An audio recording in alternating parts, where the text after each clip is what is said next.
Mom called it a tea brunch. Be nice, include you. Don't think you matter. Uncle laughed, Dad silent. I sipped coffee left. 2 weeks later, the cabin sold, cards cut, family chat exploded. Have you ever been told, point blank, by your own family, that you just don't matter? Because for me, that gut-wrenching moment at a casual Sunday brunch wasn't just a betrayal. It was the spark that ignited an absolute revolution, and my family had no idea what was coming for them. You see, my name's Rebecca Carter, I'm 32, and for years, I've been the silent backbone of my family's entire financial world, despite how they treated me. At those monthly brunches, the ones my mother insisted on, always with that forced smile, I'd bring the pastries, smile back, and pretend that this time, maybe this time, things would be different. This particular Sunday in May, the weather was perfect, birds singing, Mom's favorite china laid out. Everything seemed fine. Until it wasn't.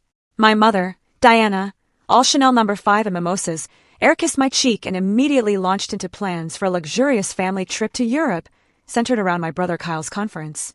They talked about Geneva, the Italian lakes, revisiting places from their honeymoon as if I wasn't even sitting there. No one looked my way. No one asked about my availability.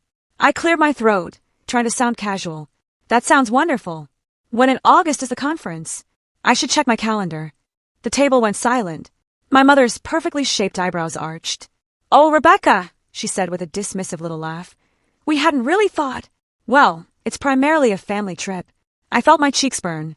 I am family, I said, my voice barely above a whisper. My Uncle Richard actually snorted into his mimosa. Amanda, my sister, suddenly became intensely interested in buttering her toast. Kyle, my golden boy brother, looked embarrassed, but he didn't say a word. Of course you are, technically, my mother continued, her voice taking on that condescending tone she reserved for explaining obvious things to children. But this trip is really centered around Kyle's achievement. Plus, we'll be using the family jet, and there's limited space. The family jet. The jet whose financing I had arranged. The jet whose accounts I managed. I see. I manage, my voice impossibly level. I just thought, since I'm managing the family accounts that fund these trips, I might be included in the planning. My mother's smile tightened, a dangerous signal I knew well from childhood. She placed her napkin beside her plate with deliberate, almost surgical precision. Rebecca, she said, her voice like ice, let's be honest here. We're just trying to be nice, including you in these brunches and occasional holidays. Don't think you matter to the actual decision-making in this family. The words hit me like physical blows, each syllable precise, each one cutting deep. My stomach dropped, and a cold sensation spread through my chest. Uncle Richard laughed out loud. Amanda had the decency to look uncomfortable, but she stayed silent. My father, Thomas, studied his plate with sudden, intense interest, refusing to meet my eyes, refusing to defend me. Even Aunt Patricia, who sometimes showed me kindness, only managed a weak Diana that's a bit harsh, which my mother immediately brushed off. What? She said defensively. We all know Rebecca is just better with the numbers. She's not exactly the fun one in the family. I'm simply being honest. I sat perfectly still. Years of practice helped me maintain a neutral expression, even as my world crumbled internally. The brunch continued around me, the conversation smoothly shifting to vacation rentals in Lake Como, as if the casual demolition of my place in the family had been nothing more than a minor conversational hiccup. I reached for my coffee cup with a steady hand, took one small sip of the now lukewarm liquid, carefully placed it back on its saucer, folded my napkin, and stood up. I just remembered an appointment, I said, to no one in particular. Enjoy your brunch. No one protested. My father gave a distracted wave without looking up. My mother was already showing Amanda pictures of Italian villas on her phone. I walked out, silently. My life would never be the same. The drive home to my downtown condo was a blur. I navigated those 20 minutes on autopilot, my hands gripping the steering wheel, so tightly my knuckles turned white. It wasn't until I closed my apartment door behind me that I finally broke. I sank to the floor, my back against the door, and let the tears come. Not delicate, ladle-like tears my mother might approve of, but ugly, body-shaking sobs that left me gasping. My cat, Luna, approached cautiously, sensing something was profoundly wrong, and pressed herself against my side. They don't want me, I whispered to her, stroking her soft fur. They've never wanted me. The truth I'd been running from for years sat heavily in my chest. This family, the one I'd been desperately trying to please, saw me as nothing more than a convenient resource. My expertise was valuable. I was not. My services were essential. My presence was merely tolerable. I was the family calculator, useful but disposable, appreciated for my function rather than my essence. As the light shifted across my living room floor, I remained there, emptying years of suppressed hurt and disappointment. When the tears finally subsided, I felt hollowed out, but somehow lighter. The painful clarity of my mother's words had stripped away the last of my illusions. Something fundamental had changed inside me. I was done trying to earn love that would never be freely given. The next morning, I called in sick to work for the first time in 3 years. I needed space to think, away from clients and colleagues. I made coffee, settled at my dining table with Luna curled in my lap, and opened my laptop. First, I reviewed my personal accounts. I'd always been conservative with my own money, building a substantial nest egg that could support me comfortably for years. Financial independence had been my security blanket in a family that made me feel perpetually insecure. Then I pulled up the legal documents for the family cabin. 5 years ago, I'd purchased it with my inheritance from my grandma Ruth, the only one who truly saw me and left me money to create something meaningful. The family had always talked about wanting a vacation property, so I found the perfect lakeside cabin in Vermont. 3 bedrooms, stunning views, a dock for fishing, everything they'd ever mentioned wanting. I'd put it solely in my name for liability reasons, though everyone used it freely. I'd also paid all taxes, maintenance, and insurance from my personal accounts. Legally, it was mine alone. Next came the shared credit line. I'd established it under my primary account, with family members as authorized users. The legal responsibility and liability rested solely with me, though I'd faithfully used family funds to cover the payments. I downloaded statements from the past year. Kyle frequently charged expensive restaurants and designer clothes. Amanda used it for her BMW payments and spa treatments.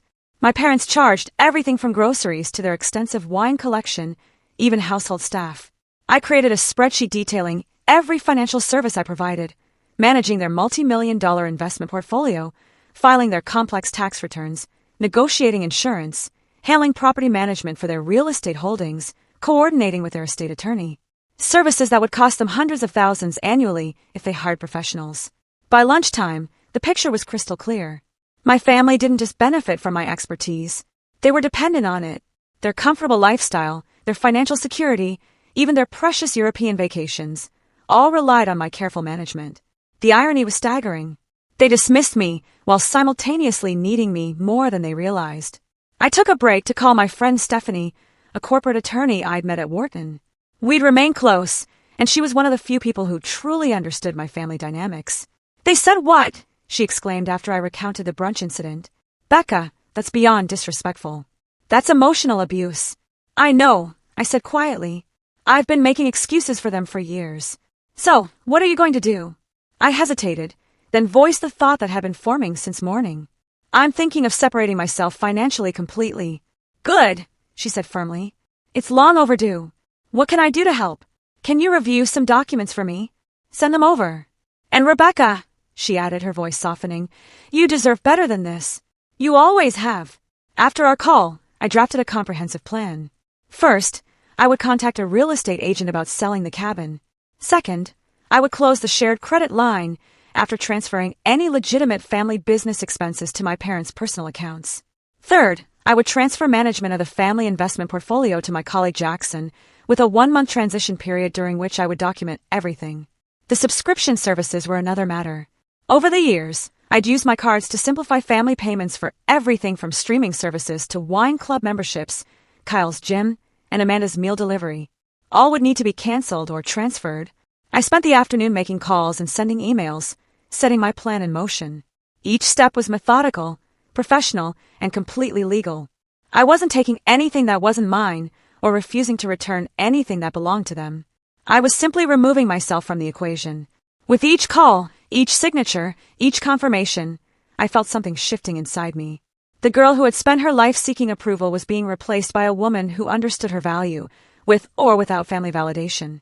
The hurt remained, a tender bruise on my heart, but alongside it grew something new, self-respect. That evening, I called my Aunt Patricia. Though not always supportive, she had occasionally shown me genuine kindness, and I felt she deserved advance notice. "I've decided to make some changes following yesterday's brunch," I explained after pleasantries. "Oh, honey, your mother didn't mean it the way it sounded," she said immediately, defaulting to the family pattern of excusing Diana's behavior. "She meant exactly what she said. And Patricia, it's okay. It helped me see things clearly. What kind of changes? She asked cautiously. I'm disentangling myself financially from the family. You won't be affected directly, but you might hear about it from others. I wanted you to understand it's not done out of malice. There was a long pause before she spoke again, her voice softer. I understand more than you might think, Rebecca. Do what you need to do. As I prepared for bed that night, I felt the first flickers of doubt. Was I overreacting? Would this irreparably damage my relationship with my family? But then I remembered my mother's words, my uncle's laughter, my father's silence. The pattern would never change, unless I changed it first. I set my phone to Do Not Disturb, curled up with Luna, and for the first time in years, slept deeply and dreamlessly. The decision was made. The plan was in motion. There was no turning back now. The real estate market in Vermont was surprisingly active for May. My agent, Melissa, called with exciting news just 3 days after listing the cabin. I have multiple interested parties, she said. One couple is particularly motivated. They're offering $15,000 above asking price for a quick cash sale. I sat at my desk, staring out at the Boston skyline. They understand the property is being sold as is fully furnished? Yes, that's actually part of the appeal for them. They want a turnkey vacation home they can start using immediately. The cabin my family thought of as theirs would belong to strangers within weeks. The place where we'd spent Thanksgivings and summer weekends, where Kyle had taught his son to fish, where my father claimed to do his best thinking. I felt a momentary pang of guilt, quickly followed by the memory of my mother's dismissive voice. Don't think you matter. Let's accept the offer, I said firmly. How quickly can we close? 2 weeks, if everything goes smoothly. Perfect. Send over the paperwork. After hanging up, I walked to my kitchen and poured a glass of wine. This was really happening. The first domino was falling. Part of me had expected to feel victorious, but instead I felt a complex mixture of sadness and relief. I wasn't enjoying hurting my family. I was simply refusing to be hurt by them any longer. The next day, I visited my bank to handle the shared credit line. The personal banker, James, had worked with me for years and greeted me warmly. What can I do for you today, Miss Carter? I need to close the family shared credit line, I said, sliding over the account information. His eyebrows rose slightly. The entire line? This is a substantial account. Yes, the entire line. I've already transferred any recurring legitimate business expenses to other accounts. I'd like to give the authorized users 48 hours notice before full closure. Of course. We'll send formal notifications. May I ask if there's been a problem with the service? I smiled politely. No problem with the bank at all. Just a change in family financial arrangements. James nodded professionally, though curiosity lingered in his eyes. He processed the paperwork, and I signed where indicated. Another domino down. Back at my office, I drafted emails to all the subscription services.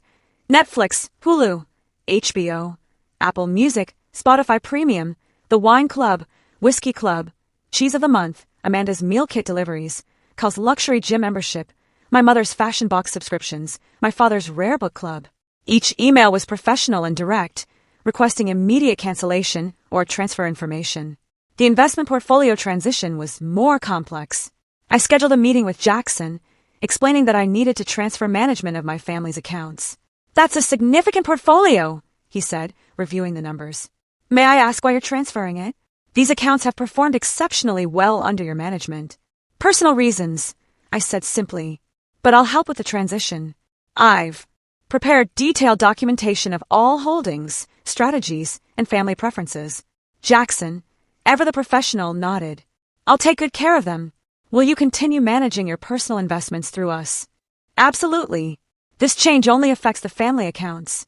I spent the next day creating comprehensive financial summaries for each family member, detailing exactly what I had managed for them, what changes were being made, and what actions they would need to take going forward. I was being more generous than necessary, but I wanted to be absolutely beyond reproach. This wasn't about leaving them financially stranded. It was about removing myself from the equation. As I worked, notifications began appearing on my phone. Subscription services confirming cancellations. The bank verifying the credit line closure process had begun. The real estate agent sending the signed acceptance of the cabin offer. With each notification, the reality of what I was doing became more concrete. After years of being the reliable, accommodating family financial manager, I was asserting boundaries. It felt terrifying and liberating in equal measure. That evening, while preparing dinner, I received the first confused text from Amanda. Hey, something weird happened with my meal delivery. They're saying the payment method is invalid. I didn't respond immediately. This was just the beginning. The next morning brought the closing documents for the cabin sale. I reviewed each page carefully before signing, remembering the day I'd purchased it. How excited I'd been to surprise the family with a place that could bring us together. How naive I'd been. As I signed the final page, transferring ownership to the young couple who'd fallen in love with it sight unseen, I felt a weight lifting. The property that had symbolized my desperate attempt to buy family approval was no longer mine. The proceeds would be transferred to my personal account within days. By the end of the week, most of my plan had been executed. The cabin was sold. The credit line was closed. Subscription services were canceled. The investment portfolio transition was underway. I'd done everything methodically and legally, documenting each step to protect myself from potential accusations. I hadn't heard directly from my parents or Kyle yet. Though Amanda had sent several increasingly irritated texts about various subscriptions, I knew it was only a matter of time before the full impact hit them. That Saturday night, 1 week after the brunch, I made myself a simple dinner, opened a bottle of good wine, and settled on my balcony with Luna. The spring evening was mild, the city lights beginning to twinkle as dusk fell. I felt strangely peaceful despite knowing the storm that was about to break. As if on cue, my phone lit up with a notification, then another and another. The family group chat was suddenly exploding with activity. I took a sip of wine and opened the messages. The reckoning had begun. The first message was from Kyle. Did anyone else's gym membership get canceled?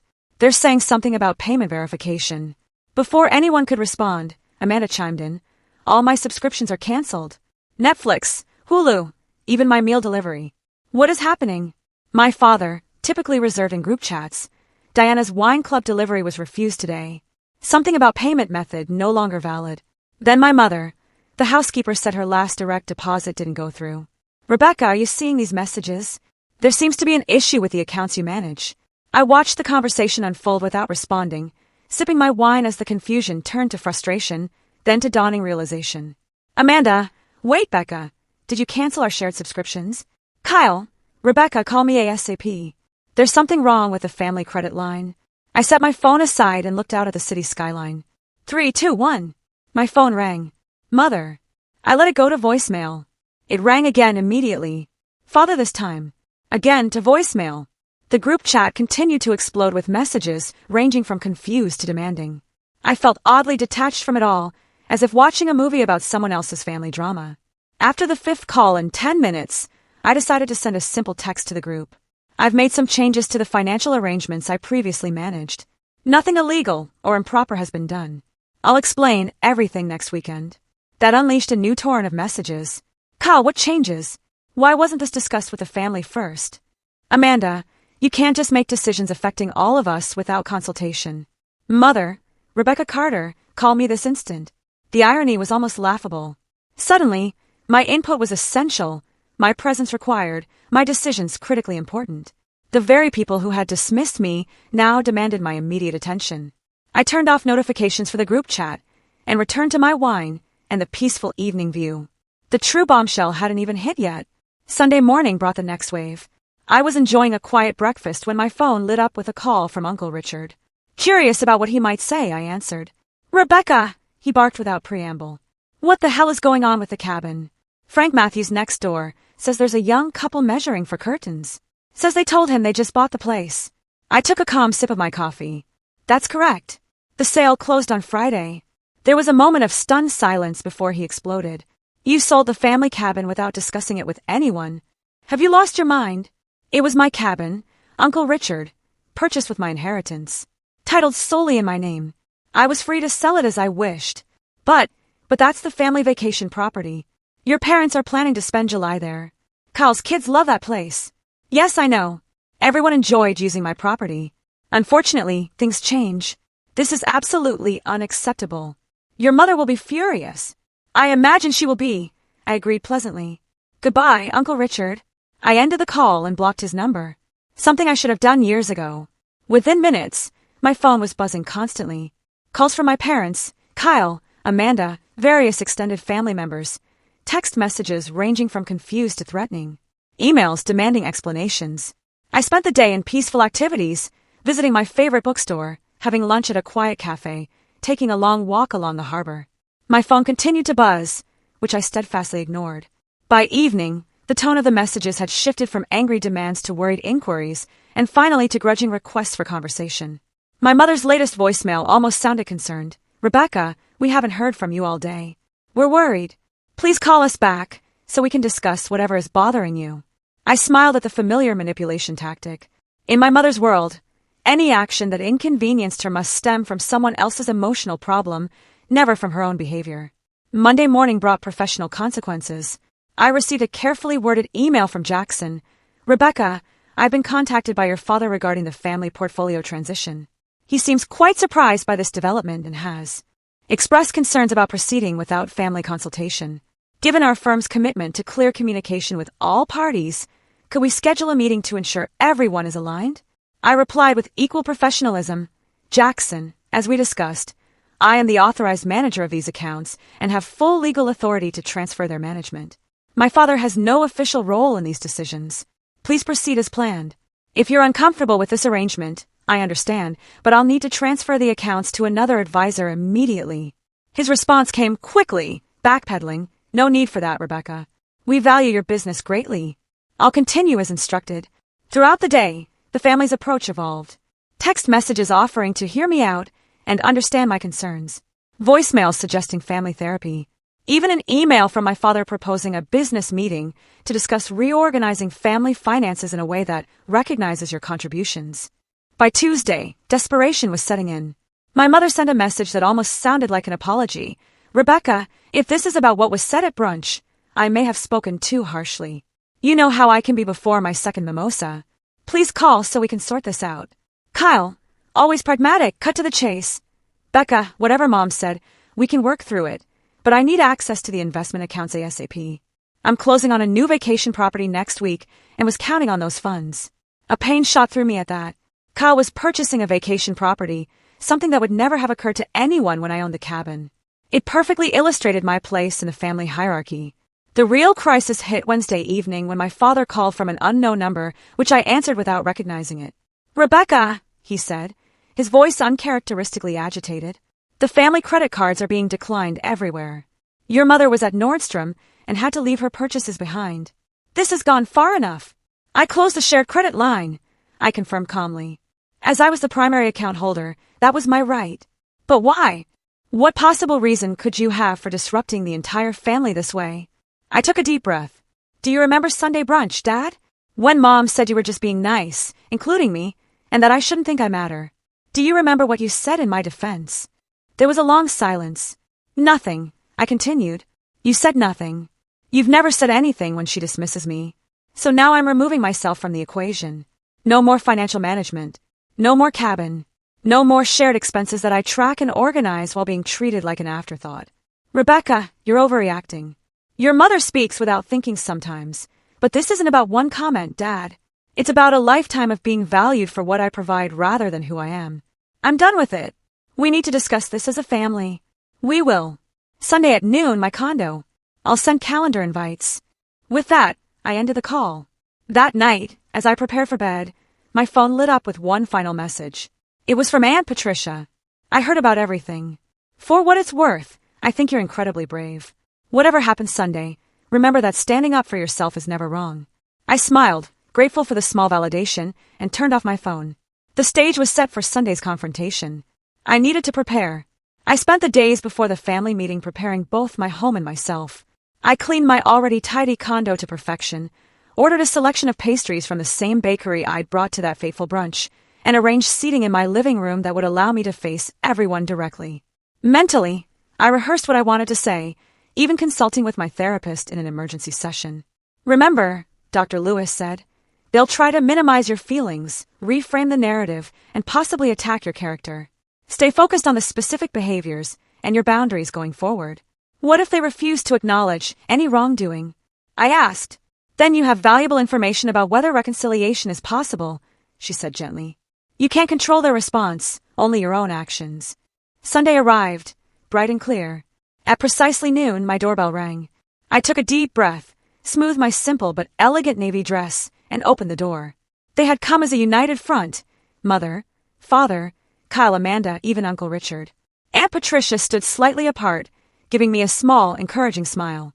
"Please come in." I said, stepping aside. Thank you for coming. They filed into my living room, taking in the carefully arranged seating, the coffee service, the pastries displayed on my grandmother's silver tray, a deliberate reminder of my connection to the family legacy.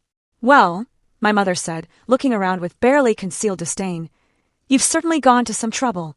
I believe this conversation deserves proper attention, I replied evenly, gesturing toward the seating. Please make yourselves comfortable. They arranged themselves on my sectional sofa while I took the armchair opposite, creating a natural focal point. I noticed they sat in their usual family configuration. Parents central, Cal next to Amanda beside Mom, Uncle Richard on the periphery. My father cleared his throat, clearly planning to take charge as he always did at family meetings. Rebecca, we're here to discuss the concerning actions you've taken recently. Selling property, closing accounts, canceling services. Before we get to that, I interrupted calmly, I want to address why those actions were necessary. My mother sighed dramatically. If this is about what I said at brunch, I've already told you I spoke too hastily. This isn't about one comment, I said, echoing what I told my father on the phone. It's about a pattern of behavior that has existed my entire life. What pattern? Kyle asked, seemingly genuinely confused. You've always been included in family events. Included? Yes. Valued? No. I looked around at each of them. I've spent years managing the family finances, creating systems that save everyone time and money, handling complex portfolios and tax strategies that would cost hundreds of thousands to outsource. And yet, when important decisions are made, like planning a family trip to Europe, I'm an afterthought. That's not fair, Amanda protested. The Switzerland trip was centered around Kyle's conference. It made sense for the whole family to go. Except me. I finished for her. Despite the fact that I managed the accounts that would fund that trip, despite the fact that I arranged the lease on the jet you planned to use. An uncomfortable silence fell over the room. Rebecca, my father said in his reasonable businessman voice, we all appreciate the financial work you do for the family. Perhaps we haven't expressed that adequately. This isn't about appreciation, Dad. It's about respect, about being treated as an equal member of this family, not just the convenient money manager. Of course you're equal, my mother said dismissively. Don't be so sensitive. Equal, Diana. Uncle Richard snorted. You literally told her she doesn't matter at brunch last Sunday. All eyes turned to him in surprise. Even he seemed startled by his own words. What? He said defensively. I'm just saying what happened. I was there. My mother's face flushed. I did not say she doesn't matter. I said, you said you were just being nice, including me, and that I shouldn't think I matter to the decision-making in this family. I finished quietly. Uncle Richard laughed. Dad said nothing. Kyle looked uncomfortable, but stayed silent. Amanda studied her nails. You left out the context, my mother insisted. We were discussing a specific trip. The context is my entire life, Mother, I interrupted. The context is being valued for what I provide rather than who I am. The context is watching Kyle and Amanda receive recognition and inclusion while I'm treated as an afterthought. The context is Dad never once standing up for me when you dismiss me. My father shifted uncomfortably. Rebecca, family dynamics are complex. They certainly are, I agreed, which is why I've simplified mine. The cabin was legally mine and I sold it. The credit line was in my name and I closed it. The subscriptions were on my cards and I canceled them.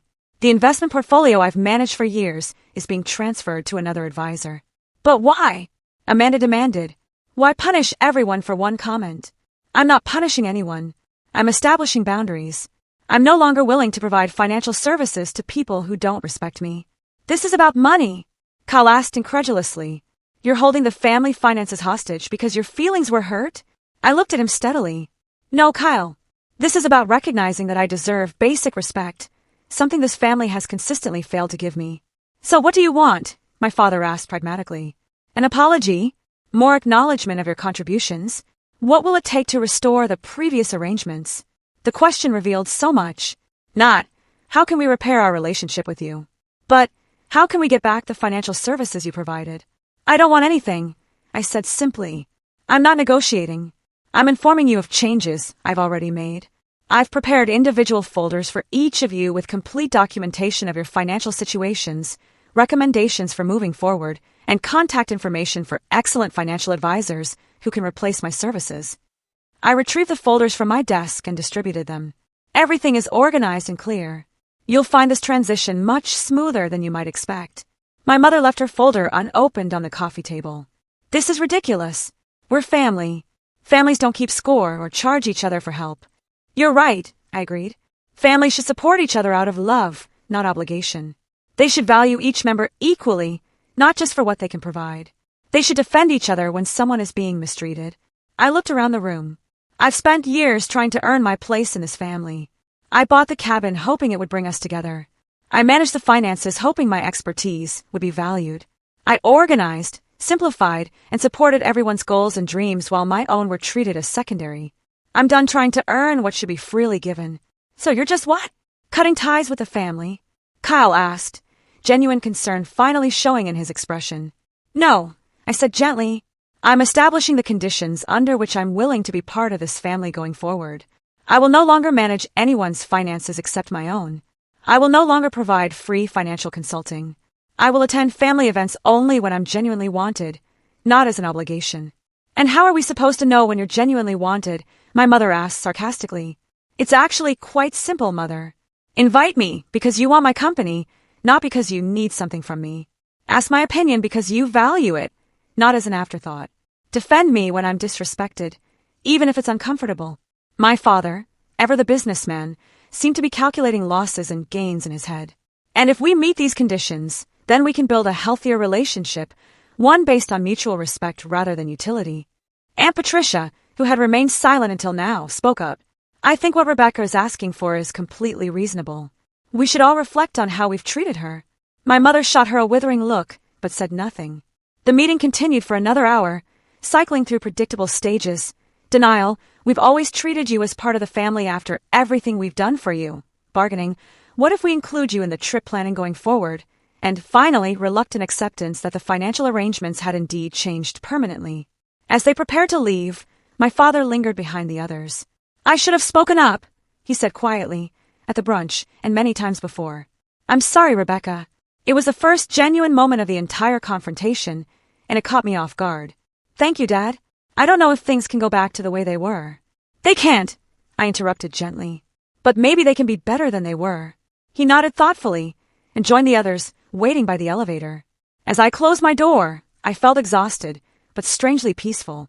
For the first time in my adult life, I had stood up for myself without backing down, without accepting half measures, without compromising my worth for family approval. Whatever happened next, that victory belonged to me alone. The weeks following the family confrontation brought a predictable pattern of reactions. My mother maintained a chilly silence, communicating only through my father when absolutely necessary. Kyle sent occasional awkward texts, primarily focused on financial questions despite my clear boundaries. Amanda vacillated between angry messages and attempts at normal conversation, as if nothing significant had happened. My father, surprisingly, made the most consistent effort. He called once a week, keeping the conversations brief but respectful, asking about my work and life without bringing up the financial changes or family drama. These calls were stilted at first, but gradually developed a comfortable rhythm. We talked about books we'd read, current events, even memories from my childhood that I'd almost forgotten. Fishing trips just the two of us had taken, science projects he'd helped with late into the night. I was thinking about that model solar system we built when you were in 4th grade, he said during one call. You were so determined to get the proportions exactly right. Stayed up until midnight calculating everything precisely. You helped me, I reminded him. You could have just told me to go to bed, but you sat there helping me measure and cut and paint. You always did have a mind for numbers, he said with what sounded like genuine pride. Even then, these small moments didn't erase years of standing by while my mother diminished me.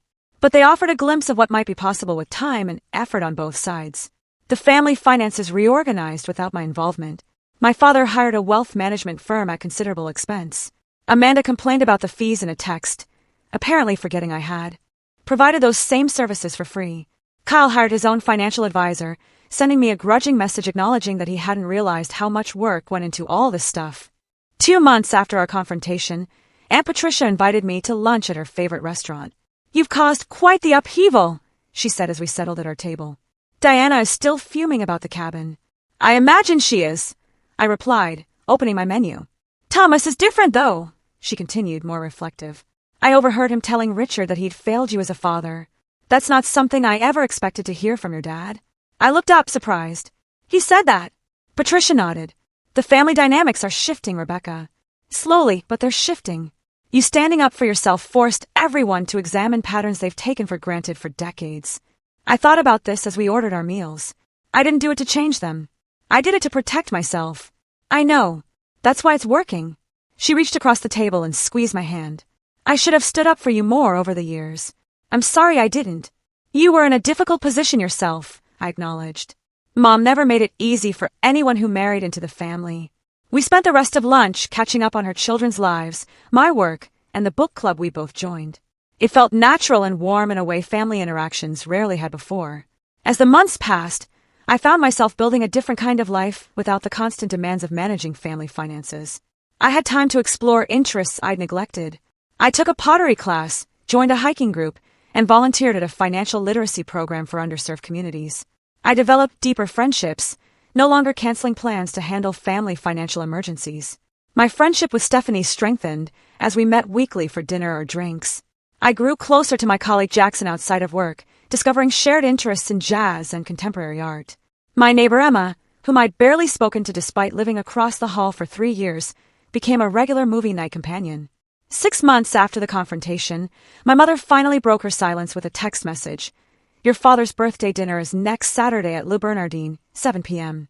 We'd like you to join us. No demand for financial advice, no guilt trip, no mention of past conflicts. Just an invitation. I considered declining, but decided to attend with clear boundaries and low expectations. To my surprise, the dinner was almost pleasant. My mother remained somewhat distant, but made visible efforts to include me in conversations. Kyle asked about my volunteer work with genuine interest. Amanda shared stories from her recent cases without the competitive edge that usually characterized our interactions. You look well, Rebecca, my mother said as we waited for dessert. There's something different about you. I am well, I replied simply. She nodded, something like respect flickering briefly in her eyes.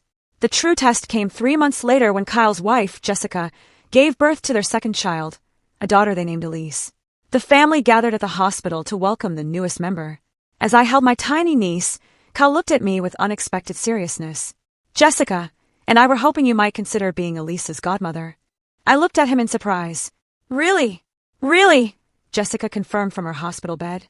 You're the most responsible, compassionate person we know, Rebecca. We want Elise to have you as a guide in her life.